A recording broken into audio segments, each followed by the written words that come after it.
साँच्चै भन्नु भने तपाईँहरूले अन्डाले बोइल गर्ने यो तरिका तपाईँले आसाम कहिले देख्नु पनि भएन। आज मेरो निद्रा अरू दिनभन्दा पहिले नै खुलिसकेको थियो, तर यतातिर मभन्दा पनि चिङ्गी रेडी भइसकेको छ बाहिर जानको लागि। यसपछि फटाफट ढोका खोलेर चाहिँ बाहिर पठाउने गर्छु र लागिहाल्छु यसले बाल्कनी बाहिर हेर्न, र यसपछि मजाले चिसो पानी न्हाउँछु र लागिहाल्छु ब्रस गर्न, र यो हुन बित्तिकै निस्किने गर्छु दोकानतिर, र यहाँबाट ब्रेकफास्टको लागि दुध र ब्रेड ल्याउने गर्छु र पुग्ने गर्छु डाइरेक्ट किचनतिर। र यहाँ हेर्ने गर्छु, यहाँ पनि म आज सबैभन्दा पहिले पुग्ने गरेछु यार। र यसको एकछिनपछि केटाहरू पनि एक एक गरेर आउने गर्छन् र लागिहाल्छन् सेटिङहरू मिलाउन, र यही बिचमा अरूको चिकन पनि पुगिसकेको हुन्छ र यसले चेक गरेर हालिदिहाल्छु म फ्रिजमा। र भाइ तपाईँ यतातिर यो हेर्नु, पानीले तताउनेको लागि हामीले इलेक्ट्रिक कुकर प्रेसर युज गरिरहेछौँ। सो यतातिर यो भाइ पनि लागिसकेको छ बटर चिकनको लागि टिका लगाउन, र यतातिर बन्दैछ स्टफको लागि चाय, र यसपछि चायले नम्बरसँग उबालिसकेपछि चार ब्रेड लिएर लागिहाल्छु म ब्रेकफास्ट गर्न। तर यहाँ हेर्ने गर्छु बस्ने ठाउँ त एकदम तारले भरिसकेको छ।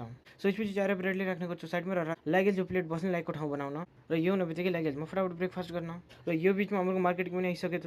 तर अल्छी भनेको त यस्ता मान्छेले भन्छ नि, मतलब अलिकति उठ्नेको लागि मन गरिरहने हो मान्छेको। सो यतातिर हाम्रो केटाहरू लागिसकेको छन् स्टफको लागि तरकारीले काट्न। कमेन्ट गरेर भन्नुहोस् कि यो तरकारीले शुद्ध नेपालीमा के भन्ने गर्छन्। सो यसपछि आइहाल्छ मैले डेलिभरी बोयको कल र लागिहाल्छु म बेसमेन्टतिर, किनकि एकजना भाइले मेरो मोबाइलदेखि अनलाइन चार्जर अर्डर गर्ने गरेछ जो चाहिँ यतातिर पुगिसकेछ, र पैसा दिँदाखेरि थाहा लाग्ने गर्छ कि मैले 50 रुपियाँ कम लिइसकेको छु। सो यसपछि अरू पैसा लिएर यो भाइले डाक्ने गर्छु र यसले पैसा दिएर पुग्ने गर्छौँ डाइरेक्ट किचनतिर, र यहाँ थाहा लाग्ने गर्छ कि मन आइसकेको छ दुईवटा अन्डा मसालाको अर्डर, तर 2 पोर्सनको लागि त एउटा अन्डा कम छ यसमा। सो यसपछि एउटा अन्डा लिने गर्छु र एउटा बलमा पानी भरेर हालिदिन्छु तन्दुर भट्टीको भित्र, किनकि तपाईँले थाहा छ आजभोलि इन्डियामा ग्यासको सबैले एकदम बन्द भइसकेको छ। र साँच्चै भने नि अन्डाले बोइल हुने लगभग 10 मिनट जति लाग्यो र राम्रोसँग पाक्ने पनि गरेको थियो। त्यसपछि फटाफट अन्डा मसाला पिकअप गरेर लागिहाल्छ मेरो मार्केटतिर।